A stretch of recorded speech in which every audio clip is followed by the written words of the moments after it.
제 목양실 뒤뜰에 가면 조그마한 공간이 있습니다. 그 벽에 저쪽 주차장하고 저희 교회 땅하고 구분되어지는 담벽이죠. 그 담벽에 줄기가 이렇게 난 장미꽃이 피어 있습니다. 몇 송이 안 됩니다만은 작년에도 피었고 올해도 피었습니다. 왜 작년에도 피었고 올해도 피었을까요? 제가 꺾지 않았기 때문입니다. 그래서 이런 말이 있습니다. 지는 꽃은 또 피지만 꺾인 꽃은 다시 피지 못한다. 그런 말을 사람들은 씁니다. 들어보셨는가 모르겠어요. 멋있는 말이라서 제가 하고 싶었는데 이미 딴 사람이 했더라고요. 무슨 말이냐면 사람이 아무리 어렵더라도 뜻을 굳게 가지고 끝까지 포기하지 말아야 된다라는 겁니다. 뜻을 꺾으면 뜻을 펼 수가 없다는 말이에요. 포기하지 말아야 한다. 이 말 속에는 뜻을 세워도 그 뜻을 실천함에 있어서는 장애물이 있다라는 그런 말이기도 합니다. 뜻을 가지고 실천할 때에 장애물은 있기 마련이지만 장애물이 있다고 해서 뜻을 꺾어버리면 그 어떤 뜻도 이룰 수가 없습니다. 포기하지 않고 주어진 그 나타나는 장애물들을 제거하는 사람만이 뜻을 이룰 수가 있습니다. 하나님의 축복을 받는데도 또 그와 같습니다. 하나님의 축복을 받으려고 하면 꼭 나타나는 것 중에 현상이 뭐냐면 장애물이 있어요. 하나님은 우리들에게 이 축복하시기를 원하시지만 우리 앞에 이 장애물이 있을 때에는 그 축복이 우리에게 구체적으로 실현되지 않습니다. 축복을 방해하는 이 장애물을 하나님의 축복을 받겠다라는 뜻을 끝까지 굽히지 않고 이 장애물을 제거해야만 비로소 하나님의 축복을 나의 축복으로 경험할 수 있습니다. 이게 신앙의 원리예요. 오늘 우리는 이와 같은 신앙의 원리를 본문 말씀 속에서 발견을 하게 됩니다. 오늘 본문의 말씀은 솔로몬이 성전을 건축한 이후에 봉헌식을 하면서 하나님 앞에 대표로 기도하는 내용이에요. 청원 기도를 7가지를 쭉 기도하는데 그 중에서 두 번째, 세 번째 청원의 기도가 함께 읽으신 이 본문의 말씀입니다. 이 세 가지의 청원 기도를 종합하면 이스라엘 백성이 가정을 하는 겁니다. 범죄했을 때에. 그래서 전쟁을 패하고 또한 가뭄이 들고 다양한 재앙이 일어났을 때에 저와 즉 솔로몬과 이스라엘 백성들이 성전에 나와서 용서를 빌 경우에 죄를 용서해 주십시오. 그러한 기도입니다. 한마디로 죄 사함을 구하는 용서의 기도, 청원의 기도가 본문의 내용입니다. 이 기도의 내용을 정리하면 결국은 하나님의 백성은 하나님과 바른 관계 가운데 있어야만 된다라는 것을 솔로몬은 마음에 잘 간직하고 있었습니다. 적어도 그가 이 열왕기상 8장에서 기도하는 그 순간에는 하나님과의 관계가 하나님의 축복을 받는 데 중요하다는 사실을 알았습니다. 그것을 그의 아버지 다윗으로부터 유언적으로 가르침을 받아서 알고 있었습니다. 그리고 성전을 건축하는 중에도 하나님께서 이 솔로몬에게 임하셔서 그것을 가르쳐 주셨고요. 성전을 다 짓고 난 다음에 그때도 솔로몬 하나님께서 열왕기상 9장 1절에 9절에 보면 하나님이 솔로몬에게 다시 임하셔서 이 말씀을 다시 한 번 더 반복해 주셨습니다. 결국 하나님께서 솔로몬에게 계속해서 강조하는 거 뭐냐면 하나님과의 바른 관계예요. 이 하나님과의 바른 관계를 깨트리는 죄를 범하지 말라는 겁니다. 이 죄는 하나님의 축복을 방해하는 장애물이기 때문입니다. 따라서 이 사실을 너무나 잘 알고 있는 솔로몬은 하나님께 청원 기도를 하면서 하나님, 저와 혹은 우리 하나님의 백성 이스라엘 백성들이 하나님께 범죄할 때에 그때 깨닫고 성전으로 돌아와서 기도하면 용서해 주십시오 라는 것이 본문의 내용이에요. 오늘 본문의 내용을 보면서 우리가 인정해야 될 진리가 있습니다. 그 첫 번째는 하나님의 축복을 방해하는 장애물이 우리에게, 믿는 사람에게도 있다는 사실입니다. 믿는 솔로몬에게도 있고 믿는 이스라엘 백성들에게도 있는 것처럼 오늘도 믿는 우리들에게도 하나님의 축복을 방해하는 장애물이 있다는 거예요. 이 장애물로 인해서 하나님과의 관계가 깨어지고 하나님께서 우리를 축복해 주시기를 원하심에도 불구하고 우리는 이 하나님의 축복을 받지 못하는 불상사가 일어나게 되는 겁니다. 두 번째는 우리의 이 범죄로 말미암아 하나님의 관계가 깨어졌을 때에 하나님과 나 사이의 관계가 지금 뭔가 깨어졌다, 잘못되었다라는 사실을 하나님께서 여러 가지 징후를 통해서 나타내 보여주신다는 겁니다. 솔로몬은 하나님과 이스라엘의 관계가 잘못되었구나, 깨어졌구나라는 것을 가르쳐주는 징후로서 오늘 본문에 보면 33절과 34절에서는 전쟁에서의 패배, 삶에서의 패배, 35절에서 6절에서는 하늘이 막혀서 가뭄이 일어나는 것, 그리고 37절에서 40절에서는 다양한 여러 가지 자연의 재앙을 하나님과의 관계에서 깨어졌을 때 나타나는 징후로 예를 들어서 지금 가정하고 설명합니다. 이런 징후들을 보여주시는 이유는 우리를 망하게 하려는 것이 목적이 아니고 깨닫게 하여서 하나님의 축복을 받는 인생이 되도록, 장애물을 제거하고 하나님의 축복을 받는 장애물이 되도록 하기 위한 것입니다. 그러므로 이런 징후들이 나타나면 빨리 깨닫고 하나님께로 돌아가서 용서를 구하는 기도를 드려야 됩니다. 요즘 나오는 자동차에는 대부분이 앞뒤에 뭐가 있어요? 센서라는 것이 설치되어져 있습니다. 어떤 역할을 합니까? 장애물이 있어서 부딪힐 위험성이 있으면 어떻게 해줘요? 삐삐삐삐삐 그러면서 부딪히려고 하니까 조심하세요, 조심하세요 그래요. 예. 미리 알려줍니다. 장애물이 있다는 것을 알려주는 거예요. 사고가 날 것을 사전에 방지해주는 역할을 하는 것이죠. 마찬가지로 하나님의 축복을 우리가 받아서 하나님의 축복을 이제 누려야 되는데 축복에 장애물이 있어요. 그러면 하나님께서는 반드시 그 장애물이 있다는 사실을, 너가 지금 이 장애물 때문에 축복을 받지 못한다라고 꽝꽝꽝꽝 그러면서 징후를 통해서 우리에게 알려줍니다. 알려주는 거예요. 너 지금 잘못 운전하고 있다.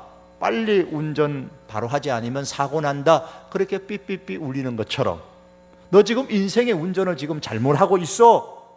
하나님과의 관계가 뭔가 지금 잘못되어 가고 있어. 이대로 가면 분명히 사고 난다. 빨리 인생 운전 똑바로 해라. 이런 의미로 삐삐삐삐 하면서 하나님의 징후가 우리에게 나타난다는 겁니다. 그러므로 이 축복의 장애물에 대한 징후가 나타날 때 우리는 빨리 조치를 취해야 되는데 그 조치가 뭐냐면 하나님께로 돌아가서 하나님을 인정하라는 거예요.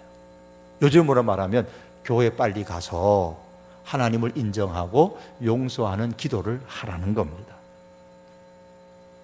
이게 조치예요. 그래서 33절에 보면 주께로 돌아와서 주의 이름을 인정하고 33절에 이 성전에서 주께 기도하며 간구하거든. 35절에 이곳을 향하여 기도하며 38절에 이 성전을 향하여 손을 펴고 무슨 기도나 무슨 간구를 하거든. 솔로몬은 이렇게 기도했지만 신앙의 원리가 그거예요. 빨리 예배당으로 올라가서 하나님을 인정하고 하나님께 용서를 구하는 기도를 하라는 겁니다. 어느 지사님께서 목사님에게, 그 교회 목사님에게 하소연을 했습니다. 하소연의 내용이 이거예요. 목사님, 정말 신앙생활 하는 것이 힘들어서 이제 신앙생활 좀 그만두고 싶습니다. 그랬어요. 왜요? 거짓말 하는 것이나 뇌물을 주고 받는 것이나 간음하는 것이 다 죄인 줄은 제가 그동안 교회를 열심히 다녀서 잘 압니다. 그런데 이 사회가 경쟁 사회라서 회사에서 수주를 받아야 되는데 경쟁하며 이 수주를 빼앗기지 않으려고 하면 신앙적으로 다 할 수가 없습니다. 거짓말은 물론이고 때로는 그 쾌락할 적일 수 있는 그런 여자를 넣어주고서라도 주문을 따내라는 그 윗사람들의 명령이 떨어집니다.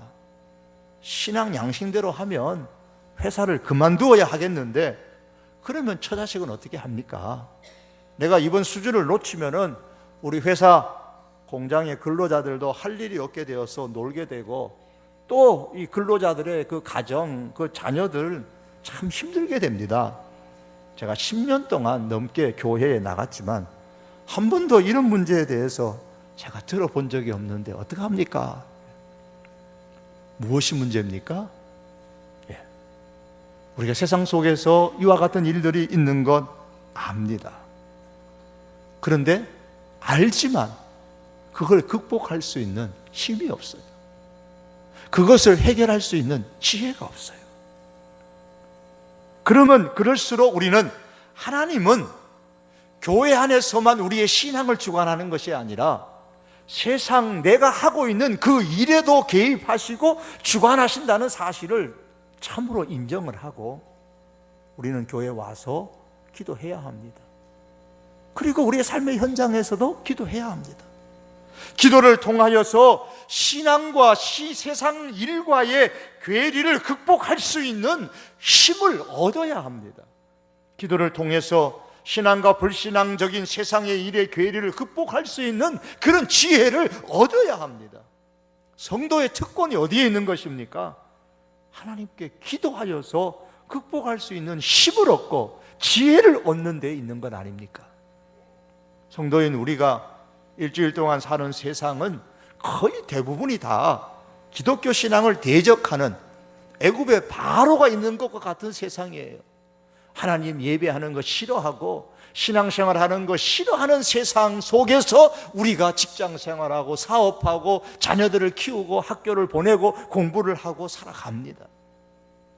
이런 삶의 현장 속에는 각양각색의 이 세대의 불신앙적인 풍습과 불신앙적인 문화와 불신앙적인 생활들이 도처에 깔려 있습니다. 이런 불신앙적인 모습 꼴보기 싫다고 직장생활 안 하겠습니까? 학교에 안 가겠습니까? 그렇다고 믿는 신앙을 가진 직장에만 취업하려고 그러고 기독교 신앙을 잘 지키는 생활 터전에서 일만 하려고 하고 기독교 신앙을 가진 학교에만 가려고 그렇게 해야 될까요? 현실적으로 우리가 그렇게 할 수 없지 않습니까? 지금도 미국의 뉴욕이나 영국의 런던 같은 주요 도시에는 게토라는 지역이 있습니다. 게토레이라는 말이 아니고요. 이 게토라는 것은 본래가 중세 이후에 유대인들을 강제로 격리시킨 유대인 거주 지역입니다. 유대인들만 따로 살도록 이렇게 강제로 한 곳에 몰아넣은 거예요. 이 게토인데 오늘날에는 강제가 아니라 스스로 유대인들이 자기들의 신앙을 고수하기 위해서 따로 모여 사는 특별 지역이 있단 말이에요. 스스로 그들이 만든 거예요. 그걸 게토라 그렇게 말합니다. 우리 옛 어르신들이 불렀던 찬송 가운데에 복음성 중에 죄 많은 이 세상은 내 집 아니네 그걸 불렀어요. 죄 많은 이 세상은 내 집 아니라 그러면 나는 여기서 살 수 없다고 이 세상에서 살 수 없다고 그렇게 우리가 주장해야 됩니까? 그러면서 영적인 개토를 주장하고 믿는 대학, 믿는 직장, 믿는 일터만을 우리가 고집해야 될까요? 현실적으로 우리는 그렇게 살아갈 수가 없습니다. 우리가 오늘 예배드리는 우리들이 대부분 살아가고 있는 삶의 현장은 그런 것이 아닙니다.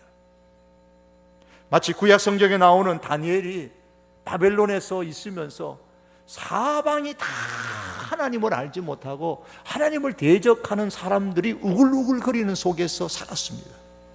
그런 바벨론에서 살았지만 그런 바벨론에 속하지 않는 행동을 하면서 다니엘이 살았습니다. 그래서 다니엘에게 필요했던 것이 기도였고 그래서 다니엘에게 필요했던 것이 기도의 동역자들이었습니다. 여러분 그렇습니다. 우리는 세상에서 살지만 신앙적인 풍습과 문화가 아닌 것에 대해서 노라고 말할 수 있는 성도가 되어야 되는데 그럴 힘이 없어요. 신앙에 힘이 없어요. 극복할 수 있는 지혜가 없어요. 그래서 우리는 그때마다 예배당에 올라와서 이 문제를 가지고 하나님 앞에 기도해야 됩니다. 매주마다 이 문제가 생기잖아요. 매주마다 올라와서 기도하셔야 됩니다. 세상 일에 대한 고민을 가지고 기도에 참석하고 기도하는 것이 필요하고 서로를 위해서 기도해 주어야 됩니다. 여러분, 금요 기도회 때마다 올라오셨어요? 이 성도교회는 그래서 기도하는 사람들이 많아져야 돼요. 우리의 삶의 문제를 가지고 하나님 앞에 올라가서 하나님 힘 주세요. 극복할 수 있는 힘 주세요. 길을 열 수 있는 지혜를 주세요. 우리가 하나님 앞에 기도함으로 통하여서 세상 속에서 살아가는 우리 축복의 모든 장애물들을 제거하고 그 속에서 하나님의 축복을 경험하면서 누리면서 살아갈 수 있기를 원합니다. 여러분, 우리가 이 하나님의 축복을 방해하는 장애물들이 있고 이것을 제거하면 비로소 하나님께서 우리에게 이제 축복이 흘러 들어오는데 그 순서가 있어요. 제일 첫 번째가 뭐냐면 죄사함. 하나님께서 들으시고 우리의 기도에 응답을 해주시고 죄를 용서를 구했을 때는 죄사함의 은혜를 주십니다. 34절에 보면 주는 하늘에서 들으시고 주의 백성 이스라엘의 죄를 사하시고, 36절에서도 주는 하늘에서 들으사 주의 종들과 주의 백성 이스라엘의 죄를 사하시고, 39절에서도 주는 계신 곳 하늘에서 들으시고 사하시며 그랬습니다. 신약성경 요한일서 1장에 보면 만일 우리가 우리 죄를 자백하면 하나님은 그는 미쁘시고 의로우사 우리 죄를 사하시며 모든 불의에서 깨끗하게 하실 것이요, 신앙과 세상의 일 가운데 괴리 속에서 불의를 행해야만 살아갈 수 있다고 하는 현실의 삶 속에서 그렇게 하지 않고 이길 수 있는 힘과 지혜를 하나님께서 우리에게 주십니다. 어렸을 때 어머니를 생각하면 찐빵을 손수 이렇게 많이 쪄 넣으시고 집에 들어오는 아들에게 주시던 그런 생각이 납니다. 그때마다 항상 어머니께서 하시던 말씀, 첫 번째 말씀이 뭐냐면 손 깨끗이 씻고 와서 먹으라 그랬어요. 손 깨끗이 씻고 와서 먹어라. 우리가 하나님 앞에 나와서 기도하면 하나님께서는 들으시고 우리의 모든 죄를 깨끗이 용서하십니다. 그런 다음에 하나님이 주시는 게 뭐냐? 하나님을 경외하는 믿음의 힘, 극복할 수 있는 지혜를 우리 마음에 주십니다. 그래서 어떻게 살아야 할지를 가르쳐 주시고 살아가게 만듭니다. 36절에 보시면 그들이 마땅히 행할 선한 길을 가르쳐 주시오며, 40절에서는 땅에서 사는 동안에 항상 주를 경외하리이다 그랬습니다. 비록 세상에 믿지 않는 직장 속에서, 믿지 않는 일터 속에서 살아가면서 신앙과 부딪히는 일이 있을지라도 그때마다 우리 하나님 앞에 올라와서 기도하면 하나님께서 지혜를 주시고 힘을 주셔서 감당할 수 있는 은혜를 주시는데 어떻게 행해야 될지를 가르쳐 주세요. 그래서 이러한 믿음의 지혜와 용기가 있으면 어떤 일이 생기느냐 하면 우리 마음에 이런 마음이 생겨요. 하나님께서 기뻐하시는 것이 무엇일까? 그것을 생각나게 해주세요. 하나님께서 기뻐하시는 것이 무엇일까? 그것을 고민하게 해주세요. 그리고 행동으로 옮길 수 있는 힘을 주세요. 오늘 목사님께서 저에게 이런 말씀을 해주셨어요. 지난 30년간 목회를 하면서 아무것도 모르는 내게 첫 이제 신학교를 다니면서, 신대원을 다니면서 개척을 하게 하셨는데 이것도 모르고 저것도 모르고 개척하면서 여기까지 와서 하나님이 목회에 큰 은혜를 주셨는데, 어느 날 내가 하나님의 은혜를 이렇게 많이 받았는데 내가 뭘 하면 하나님께서 기뻐하실까? 그 생각이 나더라고요. 그래서 고민을 몇 날, 며칠, 몇 달을 했답니다. 하나님, 내가 뭘 하면 하나님이 기뻐하실까요? 그래서 시작했던 것이 자기 경험과 관련되어진, 개척을 하다가 실패를 했거나 개척을 하다가 탈진한 목회자들을 모아서 그들을 격려하고 용기를 주어서 또 전략을, 경험들을 가르쳐 주면서 다시 힘을 얻어 목회하도록 하는 것이다. 이것이 하나님이 기뻐하신 일이다. 이런 지혜를 얻어가지고 당시 그 생각이 들었을 때 환경은 좋지 않았지만 용기를 내어가지고 힘을 얻어서 그 일들을 수년간 계속했는데 하나님께서 끊이지 않고 사방에 도움의 사람을 붙여주셔서 잘 감당할 수 있게 해주셨다고 그런 말씀을 하시더라고요.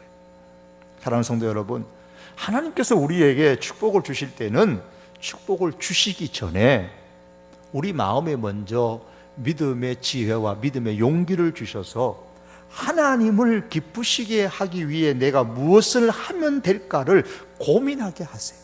그리고 실천하게 만들어 주세요. 그러므로 이런 고민이 생길 때에 망설이지 말고 지혜와 용기를 가지고 곧바로 실천할 수 있기를 바랍니다. 뜻을 굽히지 말고 실천을 해야 돼요. 성경에 보면 다윗이 주변의 나라를 다 정복하고 나라가 평안하게 되었을 때에 이것이 다 하나님의 은혜다, 이런 생각이 들었어요. 그래서 어느 날 문득 궁궐에 앉아 있으면서 내가 무엇을 하면 하나님께서 기뻐하실까 고민을 하는데 문득 이런 생각이 들었어요. 나는 이 좋은 궁궐에서 사는데 하나님의 언약궤는 저 천막으로 지어진 저 성막에 머물러 있구나. 내가 좋은 성전을 지어서 하나님께 드려야 되겠다. 그런 생각이 들었어요. 본래 성전 짓는 건요, 하나님의 계획이 아니었어요. 성전을 짓겠다는 것은 순전히 다윗의 생각입니다. 다윗이 성전을 건축할 마음이 있었던 거예요. 하나님을 기쁘시게 하는 것이 무엇일까 고민하다가 나온 생각이 그거예요. 사무엘하 7장에 보시면 5절과 7절의 내용이 이런 내용이 나옵니다. 이스라엘을 애굽에서 인도하여 내던 날부터 오늘까지 집에 살지 아니하고 장막과 성막 안에서 다녔나니 너희가 어찌하여 나를 위하여 백향목 집을 건축하지 아니하느냐고 말하였느냐. 백향목으로 내가 살 집을 건축하라고 하나님께서는 말씀하신 적이 없다는 거예요. 그런데 다윗이 하나님을 위하여 하나님을 기쁘시게 할 목적으로 성전을 짓겠다고 하니까 그래, 그 마음이 정말 좋구나, 그렇게 하나님이 기뻐하신 거예요. 열왕기상 8장 18절에 보시면 여호와께서 내 아버지 다윗에게 이르시되 내가 내 이름을 위하여 성전을 건축할 마음이 있으니 이 마음이 너에게 있는 것이 좋도다 그러셨습니다. 말씀드린 것처럼 하나님은 백향목으로 지은 좋은 성전에 거할 생각이 없었어요. 금으로 지은 그런 좋은 성전에 거할 생각이 전혀 없었어요. 그런 성전을 짓는다고 해서 하나님이 그런 성전에 갇혀 계시는 분도 아니에요. 다윗도 그것을 알았고 솔로몬도 그 사실을 알았습니다. 그래서 오늘 8장 27절에 보면 성전을 다 건축한 다음에 솔로몬이 이렇게 고백했죠. 하나님이 참으로 땅에 거하시리이까 하늘과 하늘들의 하늘이라도 주를 용납하지 못하겠거든 하물며 내가 건축한 이 성전이오리이까. 하늘과 하늘들의 하늘도 하나님을 모시기에, 크신 하나님을 모시기에는 부족한데 하물며 땅에 내가 지은 요 성전에 하나님을 내가 어떻게 충분히 모실 수가 있겠느냐. 하나님 모시기에 충분하지 않다라는 말입니다. 솔로몬은, 다윗은 그 사실을 알았습니다. 그런데 잘 알면서도 왜 성전을 지었습니까? 그냥 다윗의 마음에, 솔로몬의 마음에 하나님을 기쁘시게 하고 싶었던 겁니다. 성전을 짓는 것이 하나님을 기쁘시게 하는 것이다, 그런 생각이 드는 거예요. 나는 이 좋은 궁궐에 있는데 하나님의 언약궤는 저 천막 속에 있는 거 보니까 마음이 안타까웠던 거예요. 그 마음이에요. 그 마음을 하나님께서 기뻐하신 겁니다. 백향목으로 금으로 성전을 지었다고 해서 그 좋은 재료로 이렇게 멋있게 지었구나, 하나님께서 그것 보고 좋아하신 거 결코 아니었습니다. 하나님께서 좋아하시는 이유는 단지 다윗이 하나님을 기쁘시게 할 수 있는 것이 무엇인가를 고민하고 생각하고 하나님을 기쁘시게 하려고 뭔가 행동을 실천했다는 데 있었습니다. 그러므로 사랑하는 성도 여러분, 하나님을 기쁘시게 하려면 내가 무엇을 해야 할까를 생각하십시오. 그 무엇이라는 것이 크고 화려하고 비싸고 좋은 거, 대단한 거, 그런 거 아니어도 좋습니다. 그냥 내 마음에 하나님을 기쁘시게 하려면 내가 뭘 해야 될까? 그 한 마음에 내가 무엇인가를 하면 그것이 남들이 볼 때는 초라하게 보이고 그것이 남들이 볼 때에는 참 보잘것없이 보이는 것이라 할지라도 하나님을 기쁘시게 하기 위한 그 마음으로 내가 실천하고 행동하는 그 무엇이라면 하나님은 그래, 너의 마음이 참 좋다, 하나님이 그렇게 하시는 거예요. 그렇게 할 수 있는 지혜와 그렇게 할 수 있는 용기가 언제 생겨요? 신앙과 삶의 괴리 속에 고민하고 힘들어하고 그때마다 하나님의 교회에 나와서 우리 하나님 앞에 기도하면 하나님께서 이런 지혜와 이런 힘을 우리들에게 공급해 주십니다. 그리고 그 다음에 마지막으로 우리의 삶의 환경을 변화시켜 주세요. 즉 삶의 회복의 은혜를 주십니다. 34절에 보면 그들의 조상들에게 주신 땅으로 돌아오게 하옵소서. 36절에 주의 백성에게 기업으로 주신 땅에 비를 내리시옵소서 그랬습니다. 마지막에 주는 거예요. 이게 마지막에 주시는 삶의 회복의 은혜는 마지막에 주시는 거예요. 일전에 살펴보았던 학개서의 말씀에서 오늘부터는 내가 너희에게 복을 주리라 이 말씀을 하셨는데, 복을 주시는 그 오늘이 언제냐면 이스라엘 백성들이, 즉 유다 백성들이 하나님의 말씀에 순종하여서 하나님을 기쁘시게 하고 축복의 장애물들을 다 제거했을 그때에 하나님께서는 오늘부터는 내가 너희에게 복을 주리라 라고 말씀하신 겁니다. 사랑하는 성도 여러분, 말씀을 정리합니다. 축복의 장애물을 제거하면 곧바로 우리의 삶이 곧바로 회복되는 게 아닙니다. 순서가 있습니다. 하나님께서는 우리의 먼저 영혼의 회복을 먼저 주세요. 그래서 하나님께서 우리의 기도를 들으시고 응답해 주십니다. 그래서 우리 영혼을 깨끗하게 해주시고 죄 용서함의 은혜를 주셔서 영혼의 회복의 복을 주십니다. 그리고 우리 마음의 회복을 주시는데 믿음의 용기를 주시고 믿음의 지혜를 주셔서 삶과 신앙의 계리로 인해서 괴로워하고 힘들어할 때에 어떻게 하면 하나님을 기쁘시게 할 수 있을까를 생각나게 해주시고 실천할 수 있도록 만들어 주십니다. 그때에 그 말씀대로 하나님이 가르쳐 주시는 대로 하나님을 기쁘시게 하는 일을 실천해 나아가면 비로소 그때에 하나님께서 삶의 회복의 은혜를 주시는 줄 믿습니다. 그러므로 사랑하는 성도 여러분, 이러한 축복을 우리 온 믿음의 식구들이 받기를 원하고 참으로 이렇게 하나님의 복을 받기를 원한다면 하나님께서 우리에게 축복의 장애물이 있다는 징후를 주실 때에 우리는 먼저 하나님께로 돌아가서 하나님을 인정하고 기도하는 사람이 되어야 됩니다. 우리 믿음의 식구들이 신앙생활을 하면서 이 예배당에 올라와서 기도의 기회가 주어질 때마다 주여 주여 내게 힘을 주십시오. 이 세상에 이것들을 극복할 수 있는 믿음의 힘을 주십시오. 어떻게 살아가야 될지, 어떻게 하나님을 기쁘시게 해야 될지 하나님 지혜를 주십시오. 늘 하나님 앞에 기도함으로 통해서 영혼의 회복의 은혜를 누리고 믿음의 용기와 지혜를 얻고 더 나아가서 삶을 회복시켜 주시는 하나님의 은총을 누릴 수 있는 우리 모든 믿음의 식구들이 될 수 있기를 주님의 이름으로 축복합니다. 기도하시겠습니다. 하나님, 이 예배당에 와서 예배할 때는 넉넉히 세상을 다 이기고 살아갈 듯 그렇게 다짐하고 결단하고 우리의 삶의 현장으로 가지만 하나님, 여전히 우리의 삶의 현장은 변한 것이 없고 여전히 우리의 신앙을 향하여 도전하는 일들은 사방에서 밀려옴을 하나님 앞에 고백합니다. 주여, 그 가운데 때때로 우리가 여지없이 무너지고 쓰러질 때가 많음을 주 앞에 고백합니다. 주여, 원하오니 우리가 그때마다 주의 전에 포기하지 않게 하시고 올라오게 하셔서 기도하게 하옵소서. 하나님의 존재와 하나님의 능력을 인정하며 주 앞에 올라와 하나님을 찬양하고 기도하는 가운데 영혼의 회복의 은혜를 누리게 하시고 믿음의 힘과 지혜를 얻게 하여 주시고 이로 통하여 하나님을 기쁘시게 하는 삶의 방향으로 갈 수 있게 하시며 삶에 회복해 하시는 하나님의 은총을 경험하고 누리는 믿음의 식구들의 삶이 되게 하여 주시옵소서. 예수님의 이름으로 기도드립니다. 아멘.